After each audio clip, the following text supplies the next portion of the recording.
जय श्री कृष्ण आप सभी को। Shrimad Bhagavad Gita the mind Guru series प्रश्न 22 में मैं प्रीति चिंडक आप सभी का स्वागत करती हूँ। आज का प्रश्न हमसे पूछा है मुंबई से सपना जी ने। देखते हैं सपना जी क्या पूछना चाहती है। सपना जी पूछती है, जिंदगी की डोर कृष्ण के हाथ में है या अपने कर्म के हाथ में? गीता जी में इसका क्या उत्तर है? बहुत ही सुंदर प्रश्न है और जहाँ तक समझ में आ रहा है उत्तर इनके प्रश्न में ही है। प्रश्नकर्ता को भी कहीं ना कहीं विश्वास है कि इन दोनों के ही हाथ में हमारे जीवन की डोर है। लेकिन गीता जी श्रीमद् भगवत गीता इस पर क्या उत्तर देती है, देखते हैं। गीता जी के अनुसार, मतलब भगवत गीता के अनुसार, यह संपूर्ण सृष्टि को चलाने वाले सिर्फ और सिर्फ भगवान श्री कृष्ण है।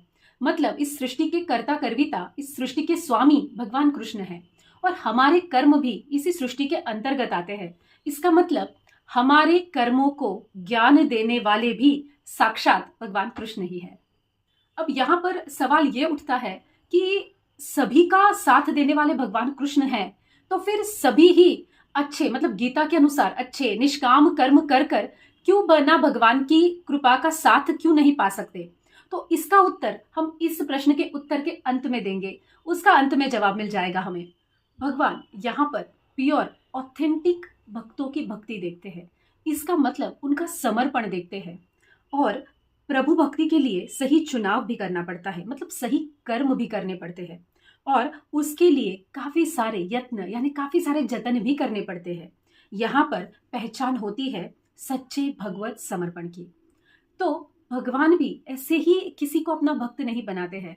पहले हमें उनकी भक्ति को चुनना पड़ता है, मतलब चुनाव हमारा होता है लेकिन निभाते वो है।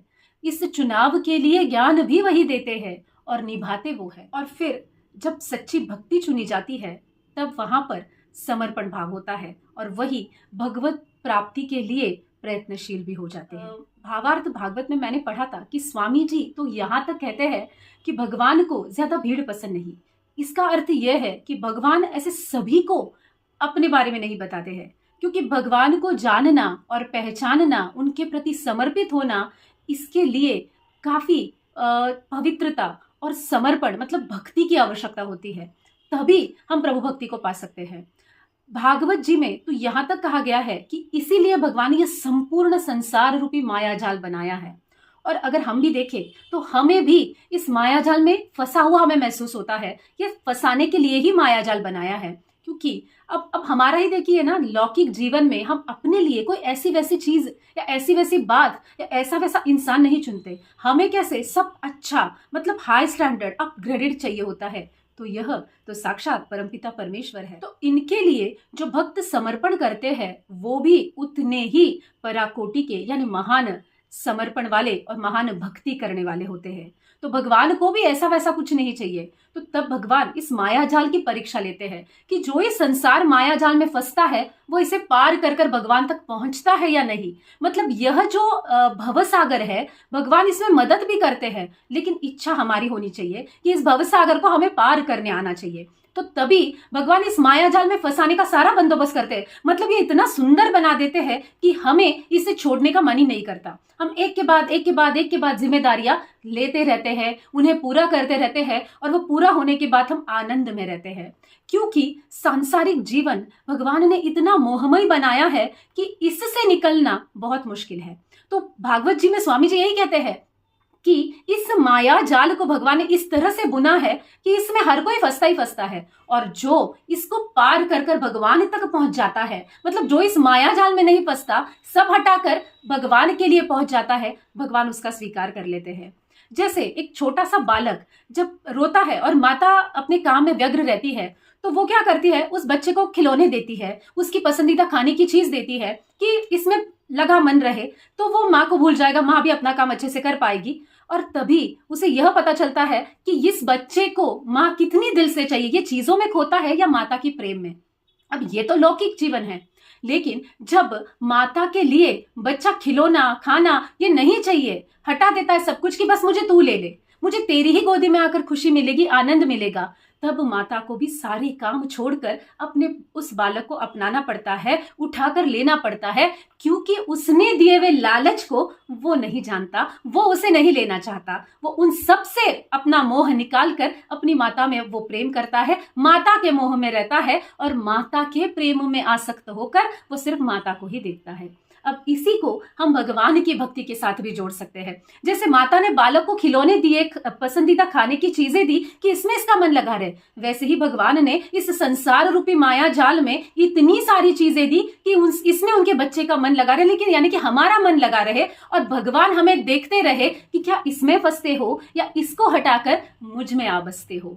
तब भगवान हर वो चीज देखते हैं, लेकिन उस बच्चे की तरह अगर हम इस छोटे मोटे लालच में न फंसकर जैसे वो अपनी माता का चुनाव करता है, वैसे ही हमें भक्ति कर कर भगवान को पाना है।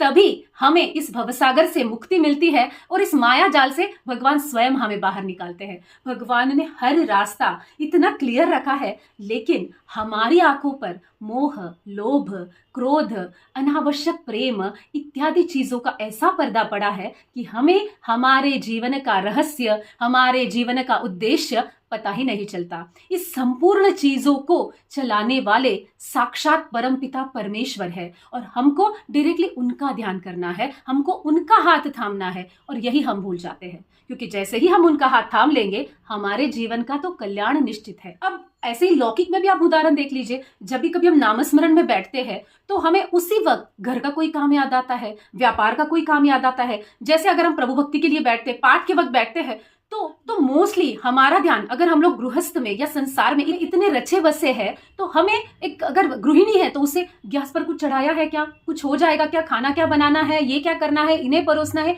ये सारे विचार उस वक्त ही आते हैं जब वो नामस्मरण कर रही होती है। अब अगर कोई पुरुष है, गृहस्थी है, तो उन्हें व्यापार का ध्यान आता है, क्योंकि तब वो शांत रहते हैं ना, इससे पैसे लेने हैं, इन्हें पैसे देने हैं, इनको माल पहुंचाना है, ये करना है। कोई नौकरी वाला है तो उन्हें अपने टारगेट की पड़ी रहती है कि कैसे करे, अलग अलग स्ट्रैटेजीज उसी वक्त वो सोचते हैं।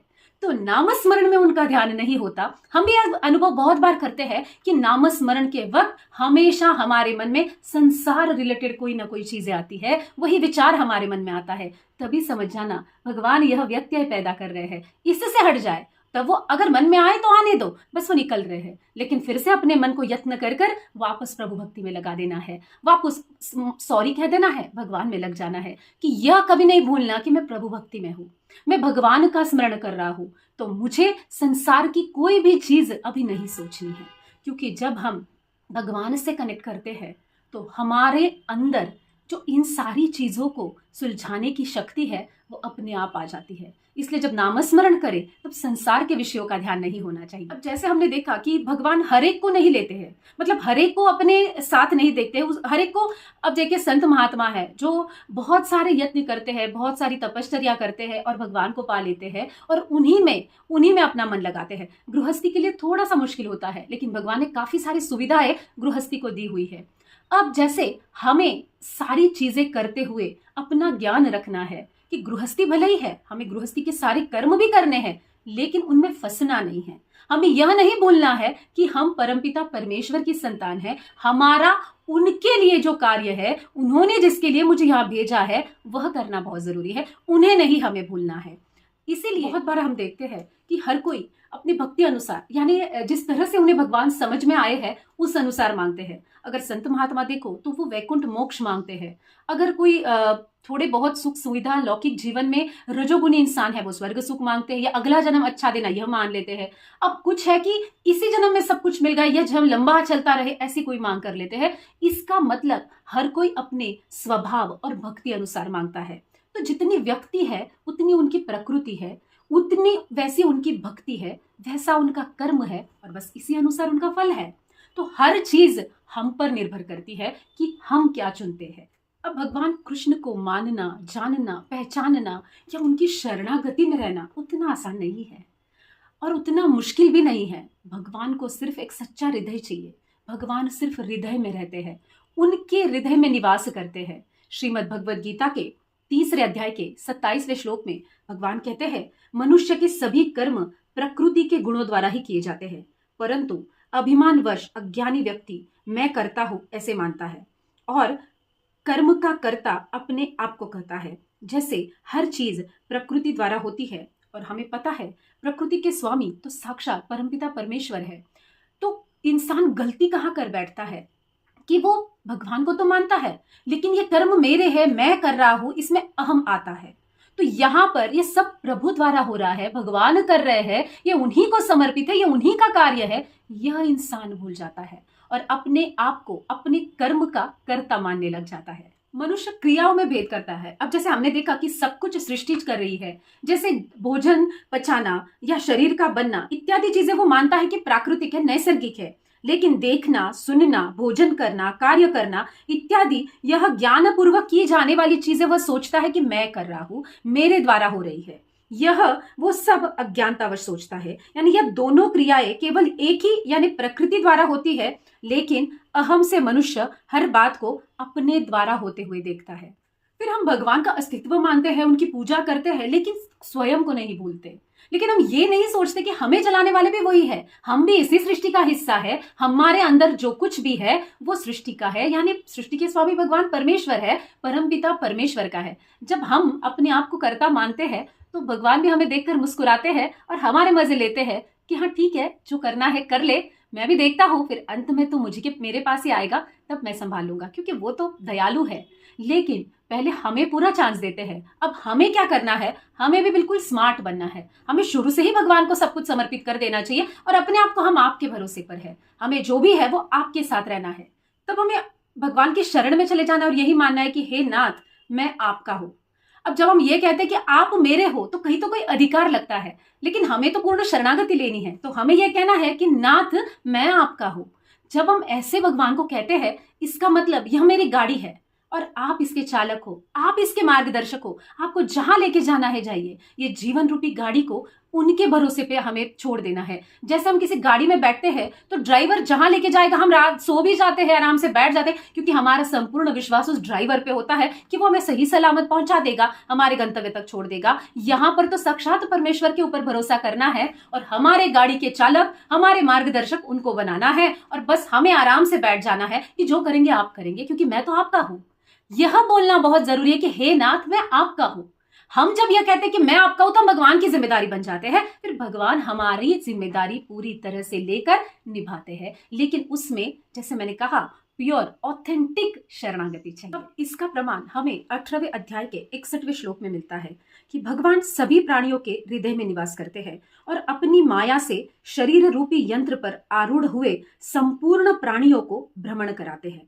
अब भगवान हृदय में बैठते हैं और चालक बनते हैं और जो अपनी जो माया है उससे शरीर रूपी जो यंत्र पर आरूढ़ होते हैं उनको भ्रमण कराते हैं। अब भ्रमण इस तरह कराते हैं जैसा उनका स्वभाव हो। अब जब किसी ट्रेन में बैठते हैं तो ट्रेन जहां जाएगी वहां हमें जाना पड़ता है, वैसे ही मनुष्य भी इस शरीर रूपी यंत्र के साथ मैं और मेरेपन का संबंध रखता है। फिर भगवान उसको उसके स्वभावानुसार जैसे उसको घुमाते रहते हैं, जैसे उसका स्वभाव है। मतलब इंसान संसार चक्र के जीवन मरण के पचड़ों में घूमता रहता है। यह इसका अर्थ है कि भगवान देखते हैं, हर एक के हृदय में निवास करते हैं, लेकिन जैसा उसका स्वभाव है उसी तरह से उसको फल देते हैं, यानी उसके जीवन के कर्म उसी तरह से करते हैं। इसीलिए यहाँ पर बहुत सुंदर उदाहरण देते हैं कि शरीर एक यंत्र है, उसको चलाने वाले भगवान है, लेकिन उस यंत्र के जो गुण है उसी द्वारा वो यंत्र चलता है और वो चालक भी उसी तरह चलाता है। इसीलिए हमें अपने गुणों को सुधारना है। अब आरंभ में जब मैंने कहा था कि इस प्रश्न के उत्तर के अंत में इसका उत्तर देंगे, तो आरंभ में ही एक शंका पूछी गई थी, अगर सब कुछ भगवान कर रहे हैं तो सभी अच्छा कर्म क्यों नहीं कर पा रहे हैं जैसे कि भगवान चाहते हैं। लेकिन और दूसरी बात यहाँ पर और एक सवाल यह आता है कि इसका मतलब सब भगवान करे तो हमें स्वतंत्रता कहाँ है, हम सेपरेटली कुछ नहीं कर पा रहे, मतलब हम उन्हीं के इससे चल रहे हैं, हमें कर्म करने की स्वतंत्रता है ही नहीं। अब मेरे गुरु इसका यह समाधान देते हैं, जैसे बिजली यानी इलेक्ट्रिसिटी है जिससे अनेक उपकरण चलते हैं, लेकिन उससे चलने वाले उपकरण में के कार्य में वैविध्य है, मतलब वेरिएशन रहता है। इलेक्ट्रिसिटी वही है, लेकिन इलेक्ट्रिसिटी का सप्लाई अलग अलग मशीनरीज में अलग अलग होता है। जैसे देखा जाए तो इलेक्ट्रिसिटी से फ्रिज भी चलता है और हीटर भी चलता है। जैसे फ्रिज कूलिंग का काम करता है तो हीटर गर्मी मतलब हीट बढ़ाता है। अब जैसे इलेक्ट्रिसिटी तो सेम ही दोनों को सप्लाई देती है। जैसे फ्रिज में बर्फ जमता है तो हीटर में पानी गर्म होता है। दोनों के कार्य अलग है लेकिन इलेक्ट्रिसिटी सेम है। मतलब जो मशीनरीज की रचना है उनके अनुसार उनको इलेक्ट्रिसिटी का सप्लाई होता है। यहाँ कहने का मतलब है कि इलेक्ट्रिसिटी भले ही सेम हो लेकिन मशीनरीज में जो गुण फिट किए गए हैं, जिस सॉफ्टवेयर से उनको फिट किया है, वो वही उसी अनुसार कार्य करते हैं। इलेक्ट्रिसिटी का इन दोनों पर कोई फोर्स नहीं है। फ्रिज में पानी गर्म नहीं होता या फ्रिज ठंडा ही करता है, हीटर में बर्फ नहीं जमती, हीटर गर्म ही रखता है। तो ये दोनों के अलग अलग कार्य है। इलेक्ट्रिसिटी सेम ही, उनको इंजीनियर ने जैसे बनाया है वो वैसे कार्यरत करते हैं। इलेक्ट्रिसिटी का उन पर कोई प्रभाव नहीं होता, वो सिर्फ देने का काम करती है। वैसे ही मनुष्य शरीर में भी भगवान उनके स्वभाव अनुसार अपनी प्रेरणा देते हैं या वह व्यक्ति उस प्रेरणा को पाते हैं और कर्म करते हैं। अब अच्छे स्वभाव वाले व्यक्ति श्रेष्ठ कार्य करते हैं और जो श्रेष्ठ कार्य नहीं कर पाते वह अपने पतन करने वाले गलत कार्य करते हैं। मतलब वो गलत स्वभाव वाले व्यक्ति होते हैं। अब यहाँ पर अगर हम देखें कि रावण और विभीषण एक ही कुल के थे लेकिन अपने स्वभावानुसार उन्होंने भक्ति का चुनाव किया। किसी ने अपना कल्याण किया तो किसी ने अपना पतन चुना। तो भक्ति वही है लेकिन आदमी का स्वभाव कैसे है, भक्ति का उद्देश्य और मार्ग क्या है, इस हिसाब से उन्हें फल मिलता है और उस हिसाब से ही भगवान उन्हें चलाते हैं। अब जैसे पूछा गया कि भगवान क्यों नहीं करते हैं, तो भगवान सबको सेम ही चांस देते हैं। हर चीज जो है कि हमें थोड़ा प्रयत्नशील होना पड़ता है, हमें अपनी तरफ से थोड़े एफर्ट्स डालने जरूरी होते हैं कि हम कुछ करें। पहले हमें करना पड़ता है, फिर वो हमारा हाथ थाम लेते हैं। पहले हाथ हमें बढ़ाना पड़ता है। अब अगर गलत चीजों का एहसास हो जाता है कि यहां तक मेरे कर्म गलत हुए, मेरा स्वभाव गलत था, तो हम वो बदल सकते हैं। मनुष्य जाति को ही सिर्फ यह वरदान है कि वो अपना स्वभाव बदल सकता है। पशु पक्षी यहाँ तक देवता, इनको भी स्वभाव बदलने की अनुमति नहीं है या वो अपने स्वभाव नहीं बदल सकते।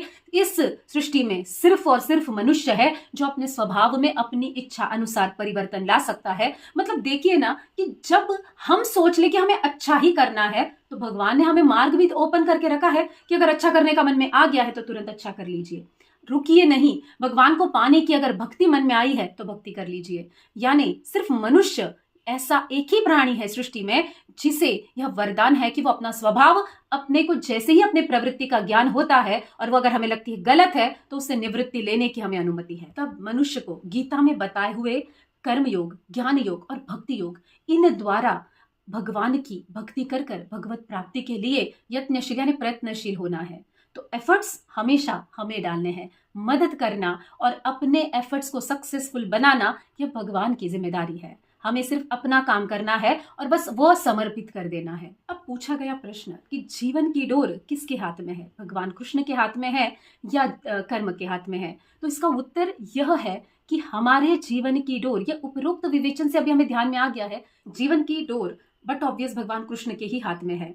लेकिन यहाँ पर यह चीज का बिल्कुल ध्यान होना चाहिए कि वह भगवान के कृष्ण के हाथ से ढीली हो जाए या वही हमारी डोर को थामे रखे, यह हमारे कर्म सुनिश्चित करते हैं। तो यह हमारे कर्मों पर निर्भर है। डोर भगवान कृष्ण के हाथ में है लेकिन कर्मों के अनुसार वह डोर भगवान उस तरह से रखते हैं। अब इसका एक्सप्लेन हम ऐसे करते हैं कि जब अगर कृष्ण ने थामी रखी हमारी डोर तो हमारा कल्याण ही है। मतलब प्रभु के हाथ में अपने जीवन की डोर है तो उसका कल्याण ही है। लेकिन अगर अपने गलत कर्मों की वजह से अगर भगवान ने डोर ढीली कर दी, मतलब जो तुझे तेरे मन के करना है वो कर, अगर ऐसा कर दिया तो एज गुड एज कटी पतंग जैसे हमारे जीवन की अवस्था हो जाती है। जो कटी पतंग अपनी मर्जी से हवा में लहराती हुई यहाँ वहां भटकती रहती है, मतलब दिशाहीन हो जाती है और अंत में जमीन पर आकर नष्ट हो जाती है। इसीलिए अपने जीवन की डोर प्रभु के हाथ में ही अच्छी है और सुरक्षित है। सपना जी, आपको आपके सवाल का जवाब मिल गया होगा, ऐसी मैं आशा करती हूँ। धन्यवाद।